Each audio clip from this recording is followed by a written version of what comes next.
ठीक है। अच्छा, कल पाकिस्तान और इंडिया का फाइनल मैच है एशिया कप का। हाँ जी, ये पाकिस्तान को जीतना चाहिए, यही इनके लिए अच्छा है।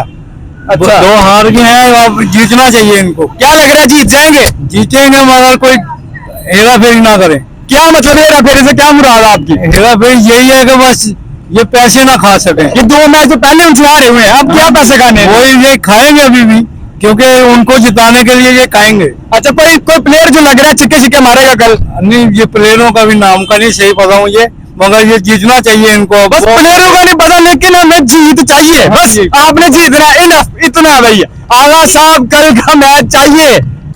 अर्शद, कल पाकिस्तान और इंडिया का मैच है, जी कौन जीतेगा? इंशाल्लाह पाकिस्तान जीतेगा। पहले 2 मैच तो हार गया। 3-0 नहीं होगा, 2-1 होगा इंशाल्लाह। इंशाल्लाह इंशाल्लाह। बेस्ट प्लेयर कौन है?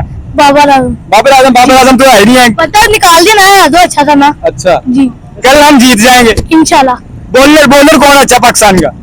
वो मैं देखता नहीं, इतना नहीं पता, मैं बस ऐसी है। बस देखते नहीं है, लेकिन हमें भी जीतना है। हम देखते नहीं, लेकिन हमें भी बस अपनी जीत से मतलब है जनाब। आगा साहब, मैच चाहिए बस। इंशाल्लाह मैच चाहिए चाहिए। चाहिए।